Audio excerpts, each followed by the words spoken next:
안녕하세요, 구독자 여러분. 저는 아주 화려한 결혼식을 준비했었던 30대 예비 신부였어요. 모든 사람들이 딱 한 번뿐인 결혼식을 성대하고 화려하게 하고 싶다는 마음은 가지고 있겠지만 저는 조금 다른 방향으로 화려한 결혼식을 올리게 됐습니다. 아니, 결혼식이 아니라 파혼식이라고 해야 맞을까요? 정말 사람들의 속이 시커매서 알아보기 힘들다고 하지만 결혼식을 코앞에 두고 모든 진실을 알게 되어 다행이라는 생각이 드네요. 그게 아니었으면 저는 아주 된통 당할 뻔했거든요. 제가 어떤 파혼식을 하게 됐는지 궁금하시죠? 바로 시작해 볼게요. 주말 아침이면 늘 같은 풍경이 반복됐어요.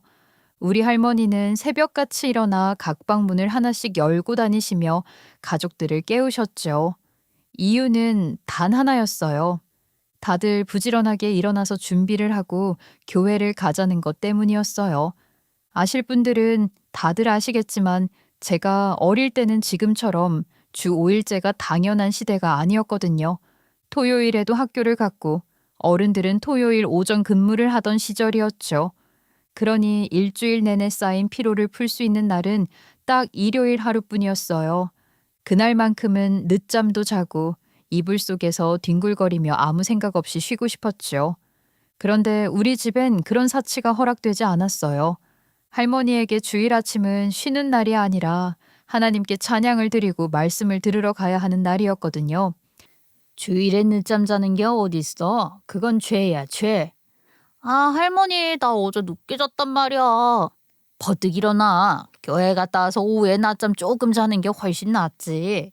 저는 이불을 머리끝까지 뒤집어 쓰고 조금이라도 더 자보려고 발버둥을 쳤죠. 할머니는 이불을 걷어버리시고는 제 엉덩이를 토닥토닥 두들겨 주셨어요.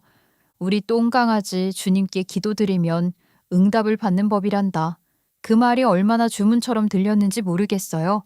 매번 잠을 사수하려고 했지만 걷어진 이불 때문에 차가운 공기가 저를 감쌌고 저절로 잠이 깨고 말았죠. 오죽했으면 우리 아버지가 어느 날 진심 반, 농담 반으로 이런 말씀을 하셨어요. 아휴, 나중엔 종교를 바꿔야겠어. 부처님 믿고 싶다. 뭐라고? 하나님 놔두고 다른 신을 믿겠다고? 내가 이런 걸 자식이라고? 그날은 정말 난리였어요. 이미 나이가 꽤 있으셨던 아버지였는데도 할머니는 아버지의 등짝을 손바닥으로 찰싹 때리셨어요.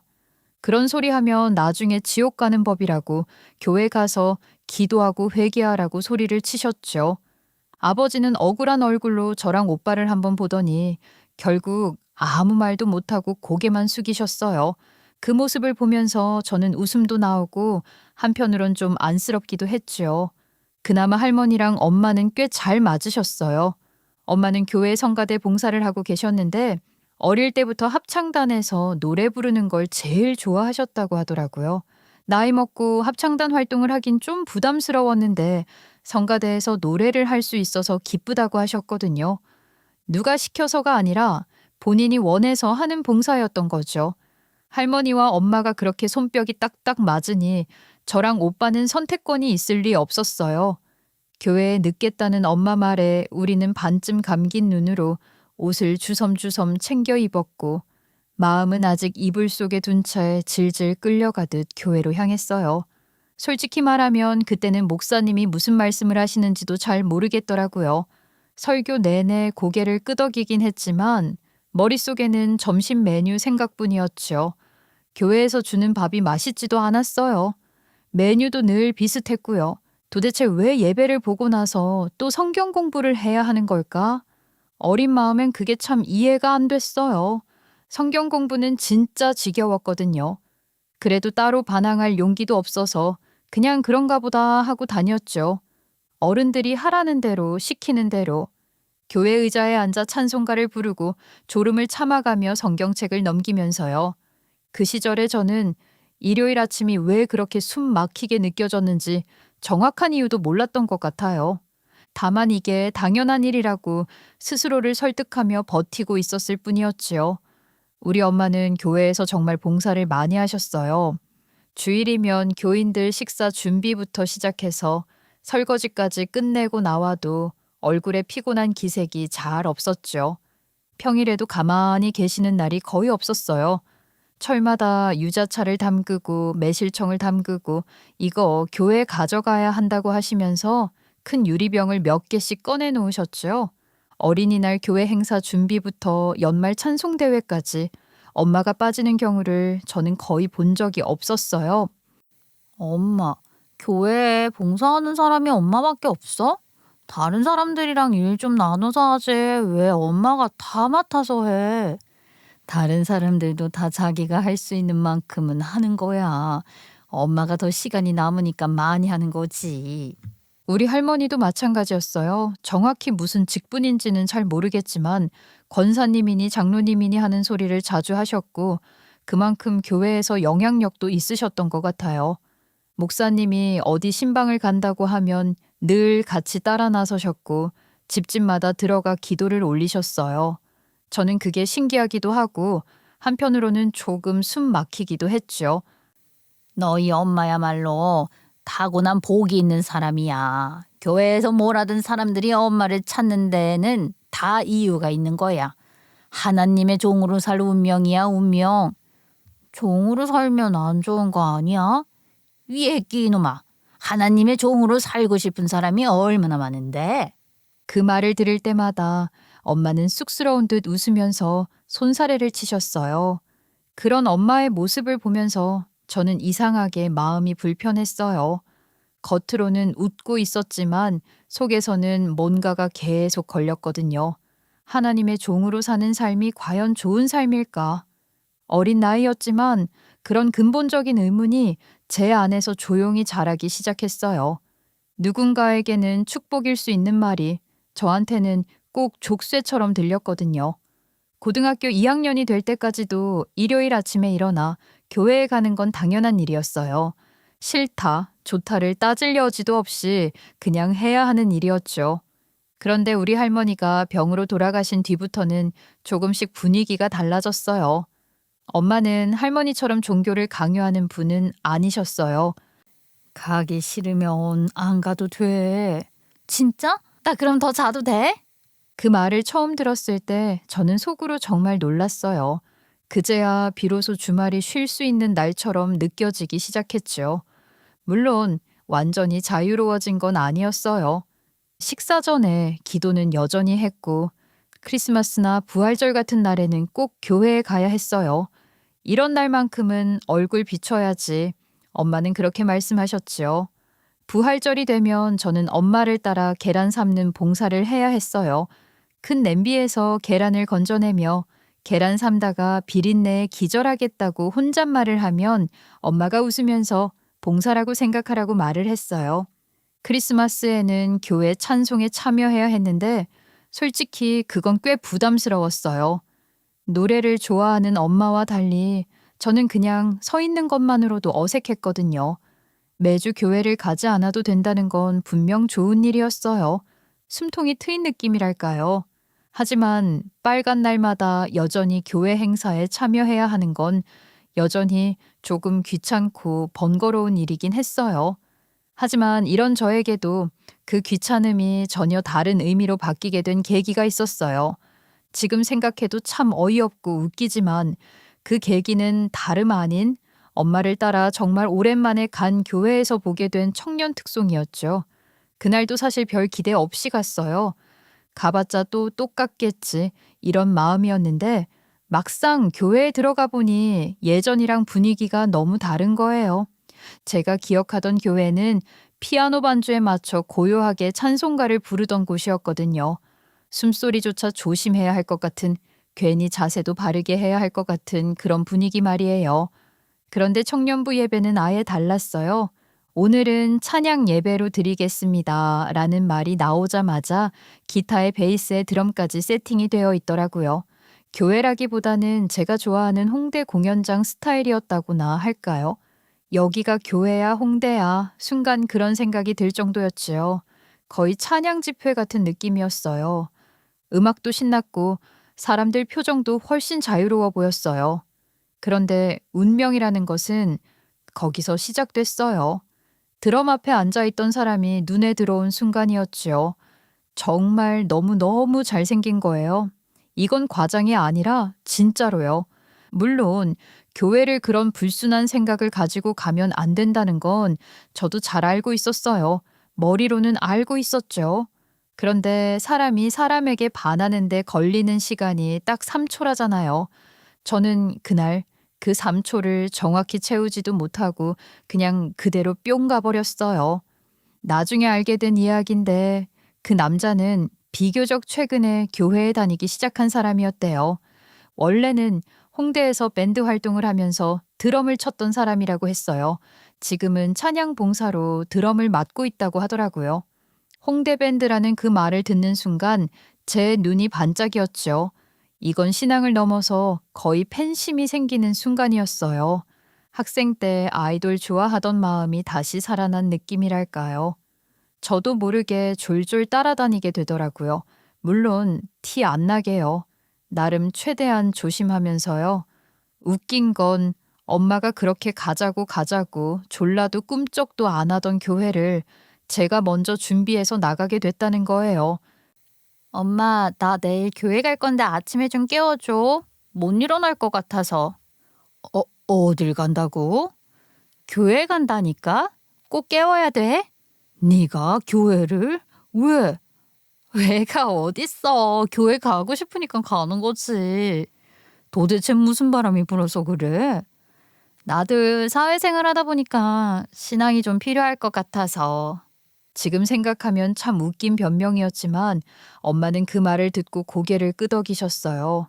그럴 수 있지 하면서 뿌듯한 얼굴을 하시는데 사실 시커먼 속이 있었으니 좀 죄송스럽기도 했어요. 제가 반해버린 그 남자는 정말 교회라는 공간과는 묘하게 어울리지 않는 사람이었어요. 물론 교회니까 찢어진 청바지를 입고 온다거나 그런 건 아니었지만 가죽 자켓을 입고 와도 이상하지 않을 것 같은 분위기였다고 해야 할까요? 아니, 실제로 가끔 가죽 자켓을 입고 오기도 했어요. 그런데 그게 또 묘하게 잘 어울렸죠. 날티가 조금 나는 사람인데 그렇다고 부담스럽지는 않은 그런 느낌이었어요. 다른 사람들 옷차림이랑도 확실히 달랐고 행동 하나하나에도 여유가 있었어요. 드럼을 치는 모습도 너무 자연스러워서 저 사람은 원래 저 자리에 있던 사람이구나 라는 생각이 들 정도였죠. 교회라는 장소에서 전혀 예상하지 못한 인물을 만난 느낌이어서인지 더 신선하게 느껴졌어요. 그날 이후로 저에게 교회는 더 이상 귀찮은 의무만은 아니게 됐어요. 물론 신앙심이 갑자기 깊어진 건 아니었지만 적어도 발걸음이 가벼워진 건 사실이었죠. 그리고 그 변화의 시작이 이렇게 불순한 이유였다는 건 지금도 생각하면 참 저답다는 생각이 들긴 하더라고요. 그때 제 나이가 32이었어요. 사실 32이면 연애를 안 해본 나이도 아니잖아요. 이것저것 겪을 만큼은 겪어봤고 사람 보는 눈도 어느 정도는 생겼다고 스스로 생각하던 나이였지요. 그런데도 이상하게 그 사람 앞에만 서면 저는 마치 이제 막 첫사랑을 시작한 사람처럼 바짝 얼어버리곤 했어요. 스스로도 이해가 안 될 정도였어요. 그 사람을 보기만 하면 괜히 말수가 줄어들고 눈을 어디에 둬야 할지도 모르겠고 심장은 또 왜 그렇게 쿵쾅거리는지 32의 제가 이런 감정을 느끼게 될 줄은 정말 상상도 못했어요. 그래서 더 당황스러웠고 한편으로는 웃기기도 했죠. 그 뒤로는 청년부에서 찬양 예배가 있다는 말만 들리면 빠지지 않고 나가게 됐어요. 예전 같았으면 귀찮다고 핑계댔을 텐데 그땐 이상하게 몸이 먼저 움직이더라고요. 자연스럽게 청년들끼리 하는 회식 자리에도 나가게 됐고 주말마다 있는 모임에도 얼굴을 비추기 시작했어요. 누가 시킨 것도 아닌데 저도 모르게 눈도장을 찍고 있었던 거죠. 그러다 보니 자연스럽게 그 남자에 대해서도 조금씩 알게 됐어요. 홍대에서 밴드 활동을 하며 공연을 하던 사람이었는데 밴드 안에서 파벌 문제가 생기면서 결국 나오게 됐다는 거였죠. 그 과정에서 마음에 큰 상처를 입어서 한동안은 드럼도 아예 그만뒀다고 했어요. 그러다 부모님의 권유로 교회에 나오게 됐고 찬양 예배를 드리다가 다시 드럼을 잡게 됐다는 이야기였어요. 그 얘기를 들으면서 저는 이상하게 가슴이 울컥했어요. 그 사연조차도 제 눈에는 너무 멋있게 보였어요. 그렇게 얼굴을 자주 비추다 보니 저도 모르게 마음이 점점 더 커졌고 결국에는 제가 먼저 고백을 하게 됐어요. 솔직히 말하면 너무 떨렸어요. 32의 고백이 이렇게 떨릴 줄은 몰랐죠. 저랑 사귀어 주시겠어요? 사실 이미 그쪽 마음은 눈치채고 있었어요. 그 말이 이상하게 솔직하게 들렸어요. 그래서 오히려 믿음이 갔죠. 그렇게 우리는 연애를 하게 됐어요. 연애는 정말 행복했어요. 같이 교회에 나와 봉사를 하는 시간도 좋았고, 예배가 끝나고 나란히 앉아 커피를 마시는 것도 좋았어요. 그 사람이 살고 있던 작은 옥탑방에서 데이트를 하는 것도 저는 참 좋았어요. 창문으로 들어오는 햇빛, 좁은 공간에서 나누는 사소한 대화들까지도 다 소중하게 느껴졌죠. 하지만 그 사람의 상처를 온전히 치유하는 건 생각보다 어려운 일이었어요. 드럼을 너무 잘 치는 사람이었거든요. 무대 위에 서 있는 모습이 그렇게 잘 어울리는 사람인데 다시는 밴드 일을 하고 싶지 않다고 말하는 게 저는 이해가 잘 안 됐어요. 드럼 잘 치잖아. 밴드 일을 다시 해보는 건 어때? 싫어. 2번 다시는 홍대에 안 갈 거야. 밴드도 안 할 거고. 그 단호한 말에 저는 아무 말도 할 수 없었어요. 그 이후로 우리가 연애를 하는 동안 단 한 번도 홍대에 간 적이 없었어요. 인디밴드 공연을 보러 간 적도 없었고요. 저는 속으로 조금 아쉽다는 생각을 했지만 그걸 말로 꺼내지는 못했어요. 연애를 하는 시간이 길어지다 보니 정말 자연스럽게 결혼 이야기가 나오기 시작했어요. 사실 그게 이상한 일도 아니었죠. 제 나이가 30 중반에서 후반으로 넘어가던 딱 그 시점이었거든요. 그걸 귀신같이 아는 사람이 바로 우리 엄마였고요. 엄마의 잔소리는 그때부터 눈에 띄게 늘어났어요. 네 오빠도 결혼하고 나서 사람 됐잖아. 여자는 늦게 시집가는 게 손해야. 그러면서 꼭 누군가의 사례를 하나씩 들이밀었죠. 어느 집사님네 딸이 작년에 결혼했는데 벌써 애를 낳았다더라. 그 이야기는 매번 조금씩 버전만 바뀔 뿐 끝이 없었어요. 어느 날은 엄마가 대놓고 이런 말까지 했어요. 나는 너 하루빨리 해치우고 싶다고요. 말은 그렇게 하셨지만 그게 엄마식 걱정이라는 걸 모를 만큼 제가 철없지는 않았죠. 아버지는 또 다른 쪽이셨어요. 제가 시집 가면 집이 너무 텅 비어버릴 것 같다고 하시면서 괜히 서운한 얼굴을 하시다가도 그래도 딸이 노처녀로 늙어 죽는 것보단 낫다고 덧붙이셨어요. 그 말에 저는 웃어야 할지 울어야 할지 모르겠더라고요. 그래서 결국 저는 청년부에 남자친구가 있다고 말을 꺼냈어요. 그러자 엄마가 별로 놀라지도 않고 이렇게 묻는 거예요. 그 드럼 치는 애? 엄마 어떻게 알았어? 순간 살짝 뜨끔했어요. 이미 다 알고 있었구나 해서요. 연애를 한 지도 2년이 훌쩍 넘어가고 있었으니 엄마가 눈치채고 있었어도 이상하진 않았죠. 엄마는 고개를 끄덕이더니 잠깐 뜸을 들였어요. 그리고는 조심스럽게 한마디를 던졌죠. 결혼까지 생각하고 있는 거야?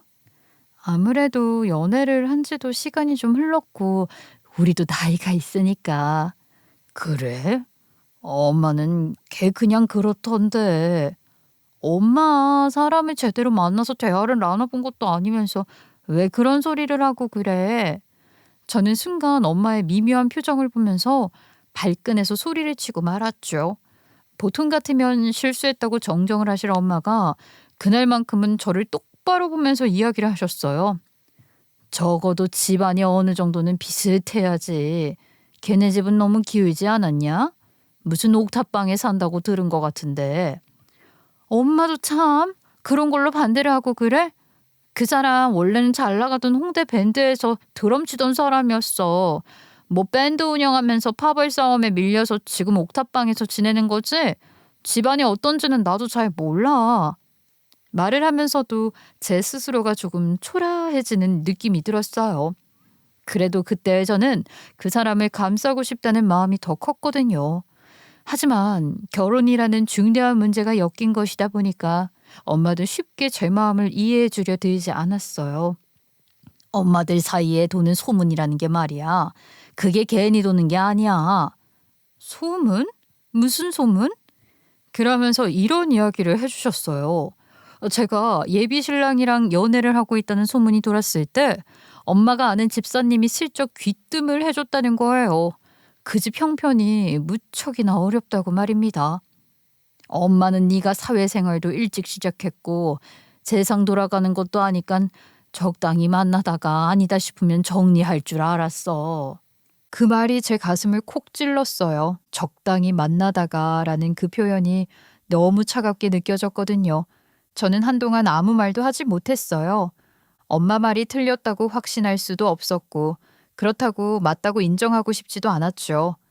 그날 대화는 그렇게 흐지부지 끝났지만 제 마음속에는 묘한 찜찜함이 남아 있었어요. 그때까지만 해도 저는 이게 단순한 부모의 기우일 거라고 생각했어요. 사랑하는 사람을 집안 형편으로 판단하는 건 너무하다고 속으로 계속 그렇게 되뇌었죠. 사람 사는데 집안 차이가 뭐가 그렇게 중요해. 우리 집이라고 해서 무슨 어마어마한 재벌집도 아니잖아. 그래도 우리 집 정도면 상위권이지. 순간 반박하려다 말았어요. 가만히 따져보면 엄마 말이 완전히 틀린 건 아니었거든요. 우리 아버지는 대기업에서 상무로 오래 근무하셨고 은퇴하신 뒤에도 가만히 쉬지 않으셨어요.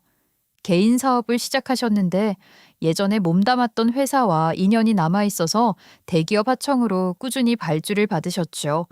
그러니 생활이 빠듯할 리가 없었어요. 우리 오빠가 결혼할 때만 봐도 그랬잖아요. 아버지는 현금으로 강남에 30평대 아파트 한 채를 딱 해주셨어요. 이게 아비로서 해줄 수 있는 최소한이다. 그때 그렇게 말씀하셨는데 그 집값만 해도 얼마였겠어요. 저도 결혼할 때가 되면 비슷한 지원은 해주겠다고 아버지는 예전부터 아무렇지 않게 말씀하셨죠. 심지어 나중에 들은 이야기인데 우리 엄마는 교회 집사님들 만나기만 하면 이런 말을 하고 다녔다고 하더라고요. 우리 딸이랑 잘 어울릴 만한 남자 없을까요? 강남에 집 한 채는 해줄 여력은 돼요. 그래요? 집이 넉넉하니 신랑감 고르는 것도 일이겠어요. 그 얘기를 듣고 저는 속으로 헛웃음이 나왔어요. 그래서 엄마는 예비 신랑이 너무 기운 집안이라는 게 마음에 안 든다고 했어요. 사실 따지고 보면 예비 신랑이 직업적으로 딱히 잘 나간다고 말하기 어려웠어요. 밴드 일을 그만두고 나서 수입이 끊기자 초등학교랑 중학교를 돌면서 방과 후 수업으로 드럼을 가르치고 있었거든요. 요즘은 정부 지원이 나오는 방과 후 수업도 벌이가 된다고는 하지만 현실은 냉정했어요. 아무리 돌아다녀도 받는 건 거의 최저 시급 수준이었죠. 솔직히 어느 부모가 그런 생활력 없는 남자에게 딸을 시집 보내고 싶겠어요. 엄마 입장에서 보면 걱정이 안 될 수가 없었겠지요. 엄마가 그나마 마음에 든다고 했던 건 딱 하나였어요. 교회 일에 열심히인 걸 보면 신앙은 괜찮은 것 같다고요. 그 말을 듣는 순간 저는 속으로 계산이 빠르게 돌아갔어요.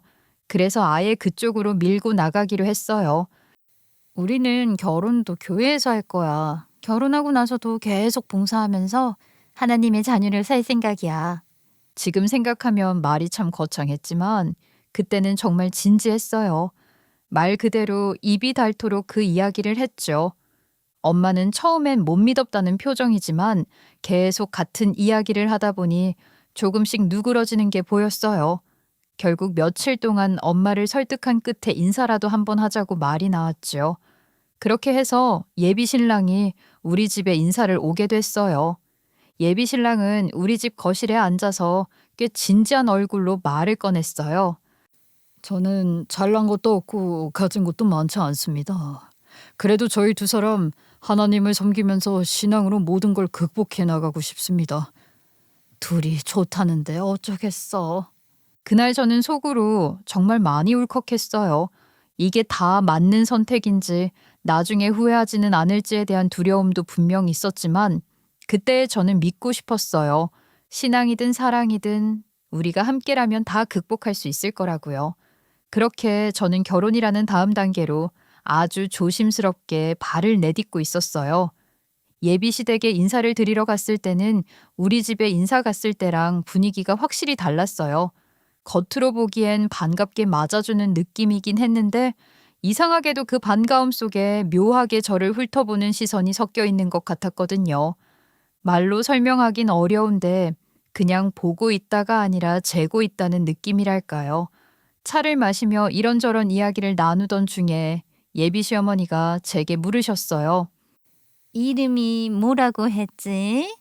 신재영입니다. 아, 맞다. 재영이.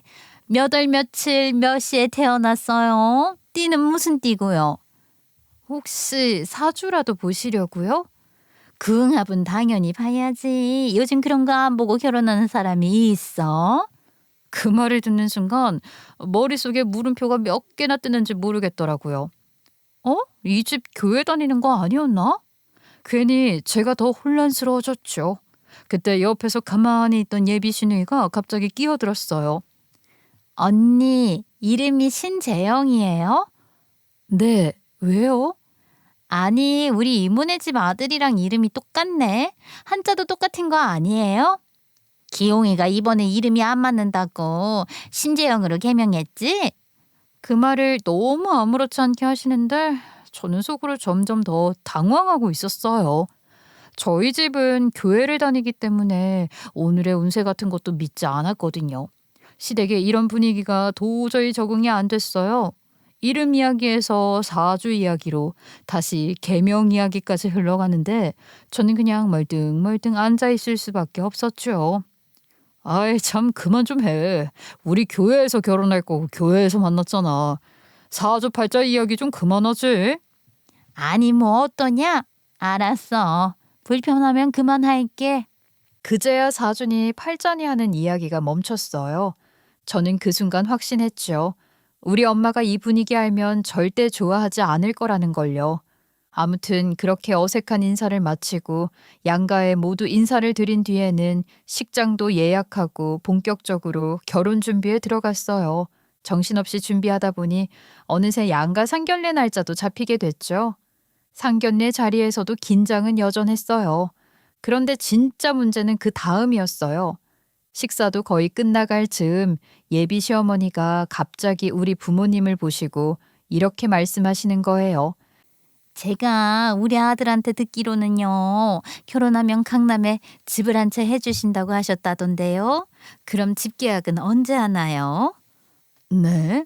아니, 강남의 집이요?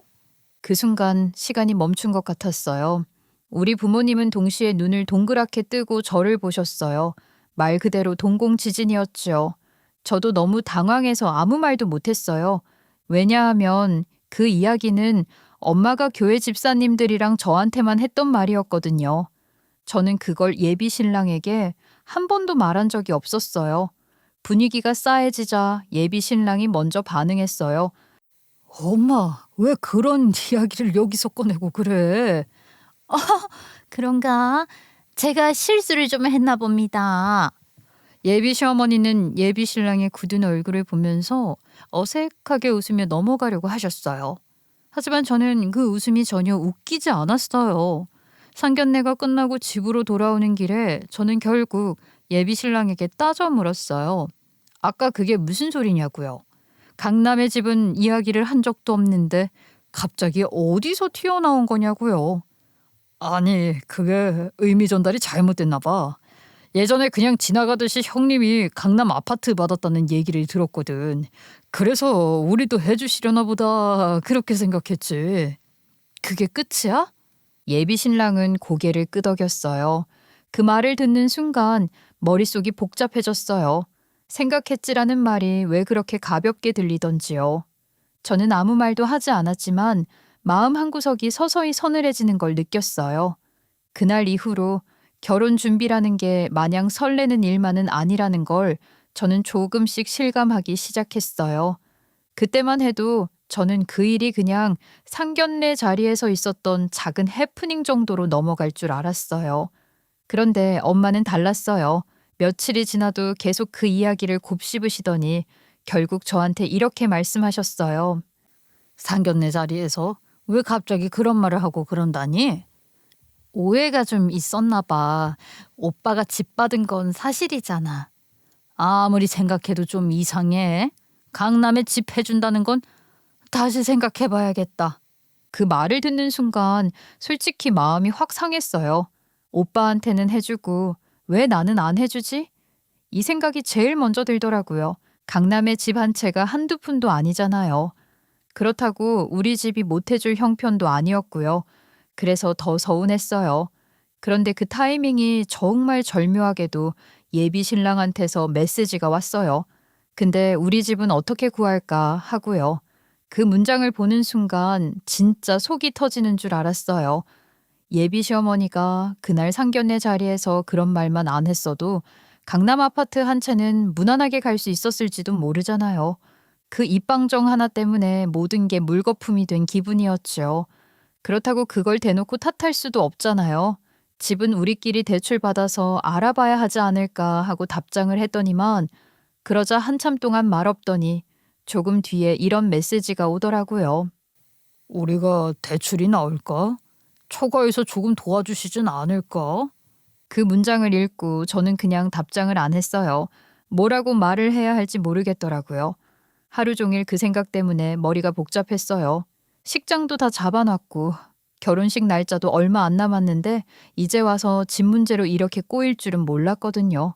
뭔가 하나가 풀리면 또 다른 게 얽히는 느낌이었어요. 결국 부모님은 집은 조금 더 알아보라는 식으로 말을 하셨어요. 그 말에 더 기대할 것도 없겠다 싶어서 예비 신랑이랑 여기저기 대출 상담을 다니기 시작했어요. 은행을 돌면서 전세대출 한도도 알아보고 매물도 같이 보러 다녔죠. 그런데 그 와중에도 예비 신랑은 참 태평했어요. 대출 받아서 집 구해놓으면 그래도 장인어른 장모님이 모른 척은 안 하시지 않겠어? 나중에 좀 도와주시지 않을까? 너무 낙관적인 거 아니야? 결혼하면 우리 둘이 알아서 해결해야지. 저는 속으로만 한숨을 쉬었어요. 하지만 그걸 하나하나 지적하기엔 저도 너무 지쳐 있었어요. 그렇게 해서 결국 우리는 아주 작고 낡은 빌라를 전세 대출 받아서 구하게 됐어요. 처음 집을 보러 갔을 때 벽지색도 애매하고 창문도 작아서 햇빛이 잘 안 들었는데 그래도 신혼이라 둘이 살면 괜찮다며 예비 신랑은 웃으면서 말했어요.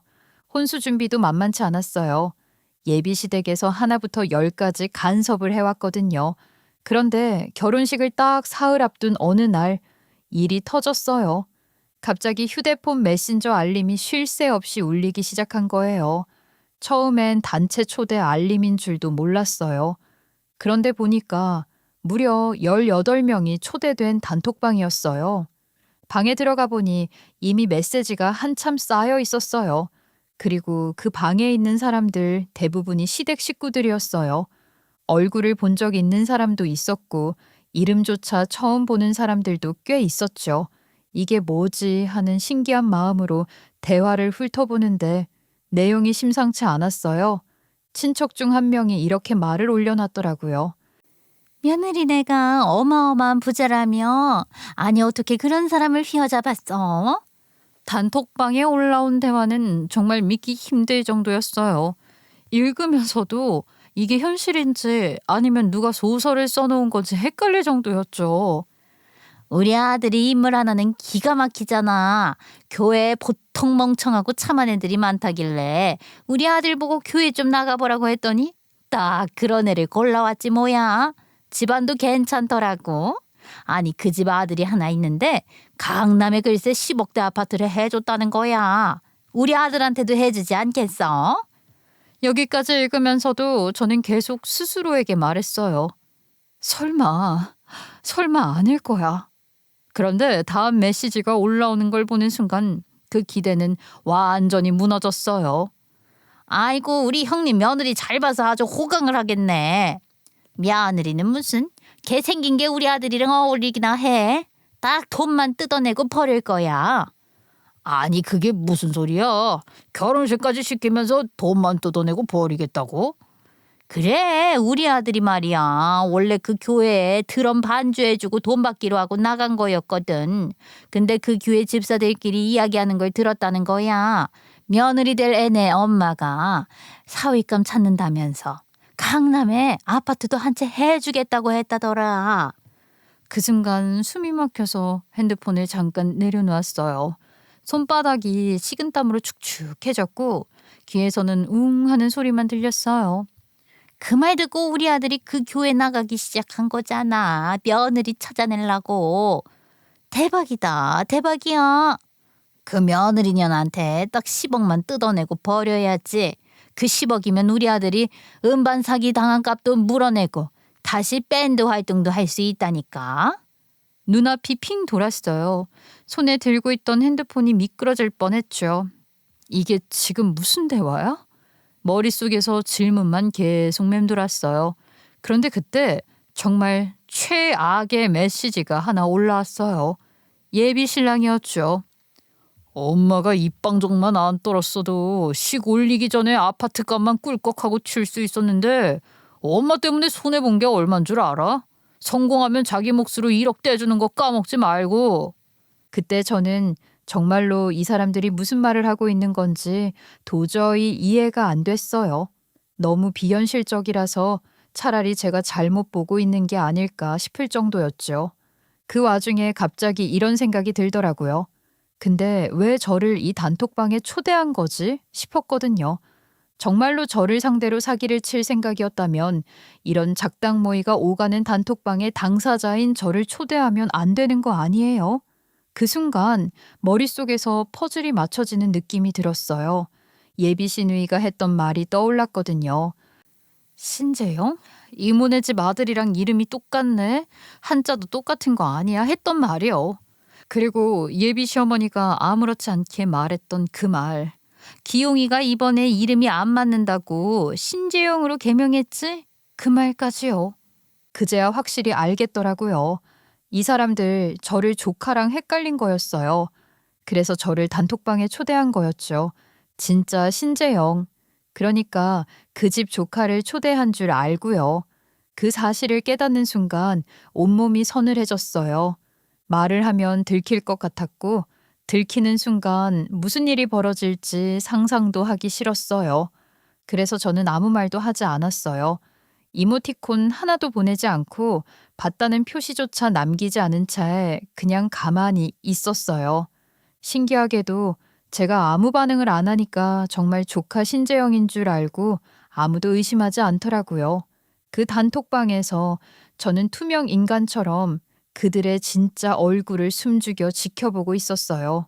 그리고 그 순간 이 결혼이 단순히 잘못된 선택이 아니라 처음부터 계획된 함정이었다는 사실을 너무 또렷하게 깨닫게 되었죠. 이 사실을 알았는데 제가 미쳤다고 이 인간들한테 돈을 뜯길 일이 있겠어요? 단번에 그런 생각이 들었죠. 이건 그냥 넘어갈 일이 아니다. 당장 뒤집어 엎어야 한다. 그런데 문제는 어떻게 뒤집어 엎느냐였어요. 머리는 분노로 꽉 찼는데 방법이 떠오르질 않더라고요. 당장 결혼식 3일 전이었잖아요. 여기서 파혼만 선언해버리면 속은 시원할지 몰라도 현실적으로는 제가 감당해야 할 손해가 너무 컸어요. 이미 제 이름으로 대출을 받아서 신혼집까지 구해둔 상태였거든요. 물론 말도 안 되게 큰 금액은 아니었지만 그렇다고 아무 일 없던 것처럼 정리될 상황도 아니었어요. 이대로 파혼하면 손해는 결국 나만 보는 거 아닌가 하는 생각이 계속 머릿속을 맴돌았어요. 그렇게 3일 내내 거의 잠도 못 자고 고민했어요. 분노, 억울함, 허탈함이 번갈아 가면서 밀려왔죠. 그러다 결국 부모님께 전부 다 말씀드렸어요. 단톡방 이야기부터 그 사람들이 어떤 말을 나눴는지까지 하나도 숨기지 않고요. 엄마는 제 이야기를 듣자마자 얼굴이 새하얘지셨어요. 내가 어쩐지 영 이상하다고 생각했어. 당장 파혼부터 해. 그래, 똥 밟았다고 생각하고 지금이라도 뒤집어 엎으면 돼. 나도 그렇게 생각하긴 했는데 그게 맞다는 걸 알고는 있는데 이대로 파혼으로만 끝내면 내가 너무 억울해. 결혼식 날 제대로 복수를 해서 보여주고 싶어. 나를 건드린 대가를. 부모님은 처음엔 말도 안 된다고 하셨어요. 하지만 제 눈을 보시더니 더는 말리지 않으셨어요. 오히려 끝을 보겠다고 결심을 했다면 도와주시겠다고 하셨죠. 그렇게 해서 우리는 만반의 준비를 시작했어요. 누가 뭘 맡을지, 어디까지 공개할지, 어떤 타이밍에 움직일지까지 하나하나 정리했죠. 이상하게도 계획을 세우는 동안 제 마음은 점점 차분해졌어요. 이미 울 만큼 울었고 분노도 충분히 쏟아낸 뒤였거든요. 그리고 드디어 결혼식 당일이 왔어요. 샵에 가서 신부 화장을 받는 내내 예비 시어머니랑 예비 신랑이 번갈아 가며 칭찬을 해댔어요. 아이고, 오늘 너무 예쁘다. 역시 내가 보는 눈이 있지. 우리 아들이 복이 많아. 당신 오늘 화장 진짜 잘 됐는데? 그 말들이 하나도 귀에 들어오지 않았어요. 그냥 멀리서 웅웅거리는 소음처럼 느껴졌죠. 거울 속 제 얼굴은 생각보다 담담해 보였어요. 눈도 붓지 않았고 손도 떨리지 않았어요. 교회에 도착해서 간이로 마련된 신부 대기실에 앉아 있을 때도 저는 몇 번이나 심호흡을 했어요. 지금부터 흔들리면 안 돼.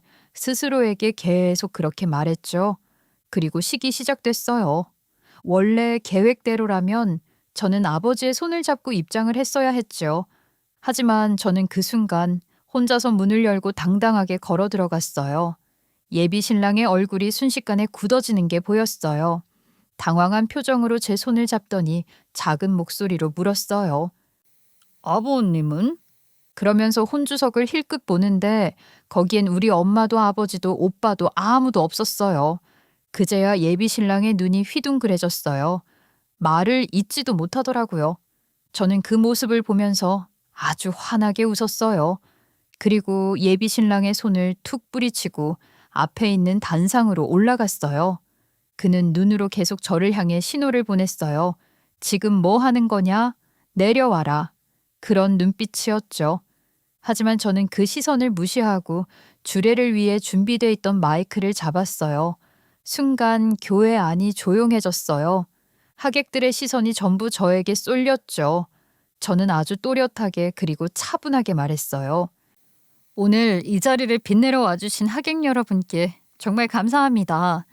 하지만 결혼식은 더 이상 진행되지 않습니다. 아니, 이게 무슨 일이야? 무슨 이벤트야? 예, 너 지금 뭐 하는 거니? 교회 안이 술렁이기 시작했어요. 예비 신랑은 완전히 얼어붙은 얼굴이었고 예비 시어머니 쪽에서는 웅성거리는 소리가 들렸어요. 저는 오신 김에 맛있는 식사나 하고 가시라고 말을 했죠. 예비 신랑은 완전히 당황한 얼굴로 웅성거리는 하객들을 진정시키더니 제 쪽으로 다가와서 낮은 목소리로 말했어요. 이거 너무 과한 장난 아니야? 장난? 내가 지금 결혼식장에서 내 인생을 걸고 장난을 치는 것처럼 보여? 짧게 그렇게 말했죠. 제 목소리는 생각보다 차분했어요. 그리고 저는 미리 부모님, 그리고 변호사님과 함께 준비해 두었던 영상을 틀었어요. 교회 안 스크린에 영상이 올라가자 사람들의 시선이 다시 한번 집중됐죠. 그 영상은 다름 아닌 시댁 식구들 단톡방이었어요. 단톡방에 오갔던 대화들이 그대로 화면에 떠올랐어요. 며느리네가 어마어마한 부자라며 딱 10억만 뜯어내고 버려야지. 식 올리기 전에 아파트 값만 꿀꺽하고 칠 수 있었는데. 문장이 하나씩 올라올 때마다 교회 안은 순식간에 아수라장이 됐어요. 어머, 저긴 뭐야? 미친 거 아니야? 지금 결혼 사기를 치려고 한 거야? 세상에, 집사님네 집에 이게 무슨 일이야? 예비 신랑은 얼굴이 새하얗게 질려서 저를 보더니 거의 울먹이듯 물었어요. 이걸 어떻게 입술을 한 거냐고요. 친척들 중에 제 편으로 돌아선 사람이 있냐면서 추궁을 하는데 이 인간들은 범인 찾는 게 먼저인가 보더라고요.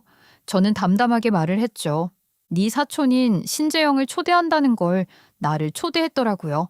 그 말을 듣자마자 예비 시어머니가 아이고 소리를 내면서 그대로 바닥에 주저앉았어요. 누가 부축을 해줘야 할 정도였죠. 이 톡을 보고 변호사님께 바로 연락을 드렸어요. 그랬더니 그러시더라고요. 혼인을 전제로 한 금전 편취 계획은 형사 문제로 연결될 수 있다고요. 그건 오해야. 내가 무슨 금전 편취를 하려고 했다고. 내가 다 알아버렸어. 네가 나를 만난 게 나를 사랑해서가 아니라 나한테서 떨어질지도 모를 강남 아파트 한 채 때문이었다는 거. 아니라니까. 아니야. 저건 다 그냥 한 말이야. 설마 내가 친척 신재영이랑 결혼할 신재영이랑 헷갈리겠어? 당신 그냥 일부러 초대해서 놀리려고 한 거야. 헷갈릴 수도 있지. 카톡 이름에 신재영 세 글자만 해놨으면 충분히. 나난 이 사촌이나 프로필 사진도 안 해줬으면 더 헷갈릴 수도 있는 거 아니야? 그 말을 하자 예비 신랑은 입을 열었다 닫았다만 반복했어요. 아무 말도 못하더라고요. 저를 착각해서 초대했다는 게 맞았어요. 제가 계속해서 차가운 얼굴을 하고 예비 신랑을 압박하니 예비 시어머니께서 제 쪽으로 달려오시면서 제 손을 잡고 오해라고 앵무새처럼 반복하며 말했어요. 아니야 얘. 우리가 널 두고 장난을 좀 친 거야. 저희 변호사님이랑 이야기를 하시는 게 더 좋을 것 같은데요. 저희가 보기엔요. 이 대화 내용은 너무 구체적입니다. 법적으로 문제의 소지가 충분히 있습니다. 아니 어떻게 결혼식 한 번에 10억이라는 돈을 뜯어낼 생각을 해요? 진짜 사기꾼들은 그런 생각 안 해요. 우리는 피해자예요.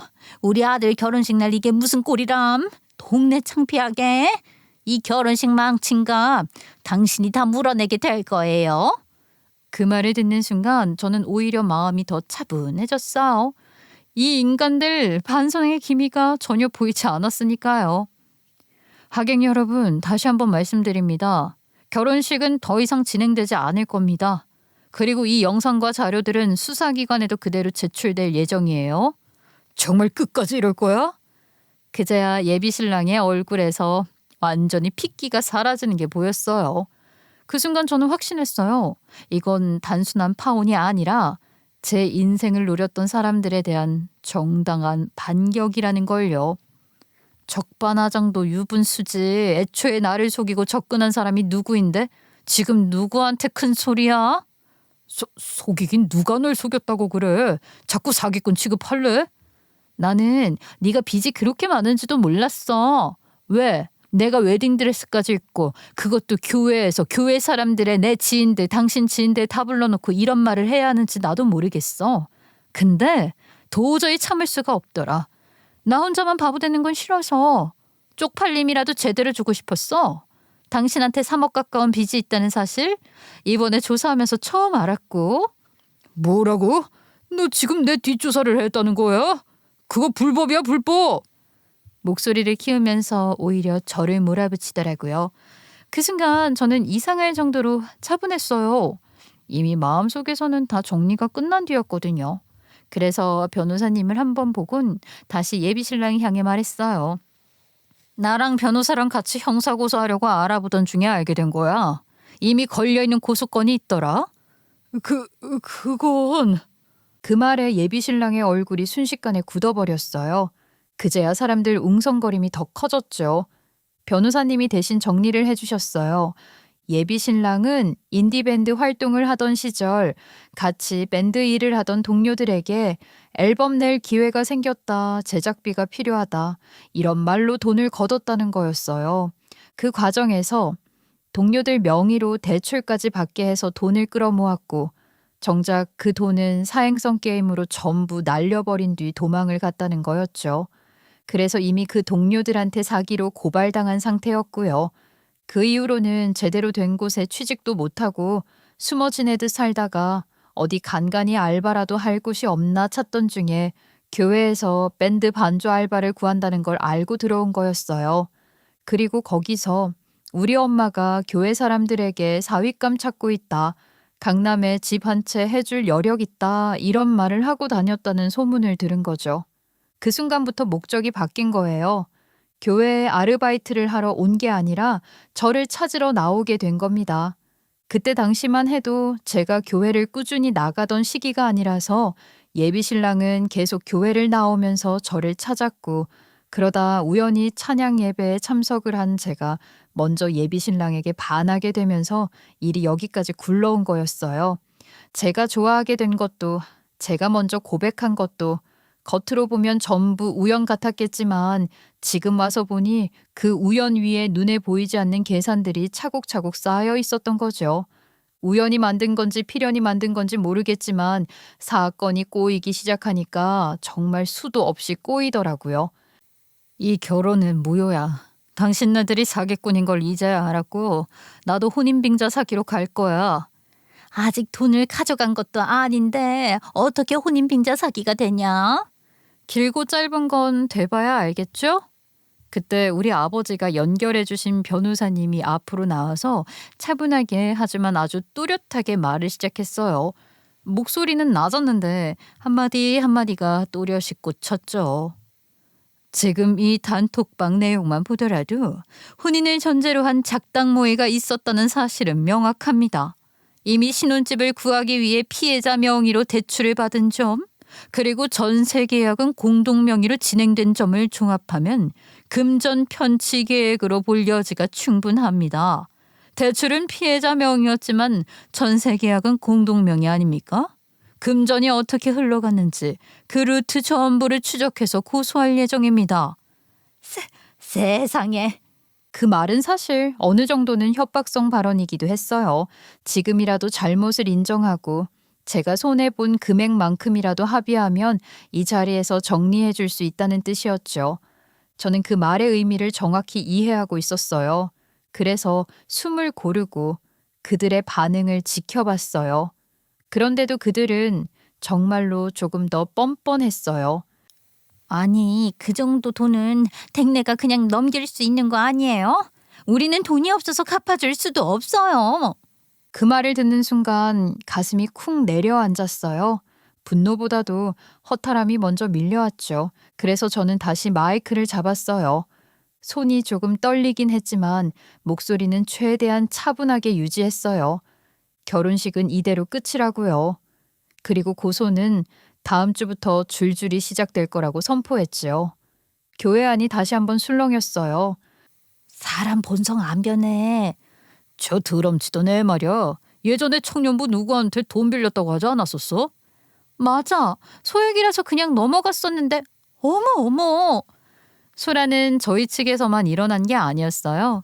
시댁 측 가객석에서도 야유가 터져 나왔는데 그중에 아주 기가 막힌 사람도 있더라고요. 축의금 들어온 걸로 빌린 돈 갚아준다길래 왔더니 결혼식도 사기야? 내 돈 내놔. 그 장면은 지금 생각해도 소름이 돋아요. 결혼까지 생각했던 사람이었는데 이렇게까지 썩어 있을 줄은 정말 상상도 못했거든요. 그날 저는 제가 얼마나 우물한 개구리처럼 사랑에 빠져서 앞뒤도 못 가리고 결혼을 준비했는지 뼈저리게 깨달았어요. 저는 그대로 웨딩드레스를 벗어 던지고 우린 파혼이야 이 사기꾼아 라고 외치며 식장을 나왔어요. 예비신랑이 뒤에서 제 팔을 붙잡으려 했지만 저는 전부 뿌리쳤어요. 그 손길이 너무 역겨워서요. 그리고 예고했던 대로 그 다음 주부터 고소장은 줄줄이 접수됐어요. 아직 사건은 진행 중이지만 조만간 재판이 열릴 거라고 들었어요. 변호사님이 대부분 알아서 해주시고 있어서 제가 굳이 법정에 나가지 않아도 된다고 하셨지만 한 번쯤은 가볼까 그런 생각도 하고 있어요. 그들의 얼굴을 직접 보고 제가 틀리지 않았다는 걸 제 눈으로 확인하고 싶어서요. 그 이후의 소식도 조금씩 들려오더라고요. 예비신랑은 이미 기존 사기건과 이번 사건이 병합돼서 수사가 진행 중이라고 했어요. 교회에서는 출교에 가까운 조치를 받았고 예비시댁 식구들도 서로 책임을 떠넘기느라 관계가 완전히 틀어졌다고 들었어요. 누가 먼저 사기행각을 시작하려고 했다는 게 뭐 중요하겠어요. 결과는 그들이 공범이라는 거죠. 그리고 저는요, 지금은 아주 조용하게 제 일상을 다시 살고 있어요. 빌라는 정리했고 대출도 빠르게 상환했어요. 부모님과 저녁을 먹으면서 웃기도 하고 주말엔 제가 좋아하는 운동도 다시 시작했죠. 예전처럼 교회에 억지로 나가진 않지만 마음이 편안한 방향으로 제 삶을 정리하고 있어요. 엄마가 했던 말이 이제야 가슴에 와닿아요. 집안이 어느 정도는 맞아야 한다는 말이요. 그 말이 돈 이야기가 아니라 사람이 살아온 방식과 가치관의 문제라는 걸요. 당장은 결혼 생각이 없어요. 하지만 언젠가 다시 마음이 생긴다면 그땐 훨씬 더 차분하게, 훨씬 더 단단하게 사람을 보고 상황을 보고 제 인생을 선택하려고 해요. 그날 웨딩드레스를 입고 마이크를 잡았던 선택은 제 인생에서 가장 용기 있는 선택이었고 지금도 저는 그 선택을 전혀 후회하지 않아요.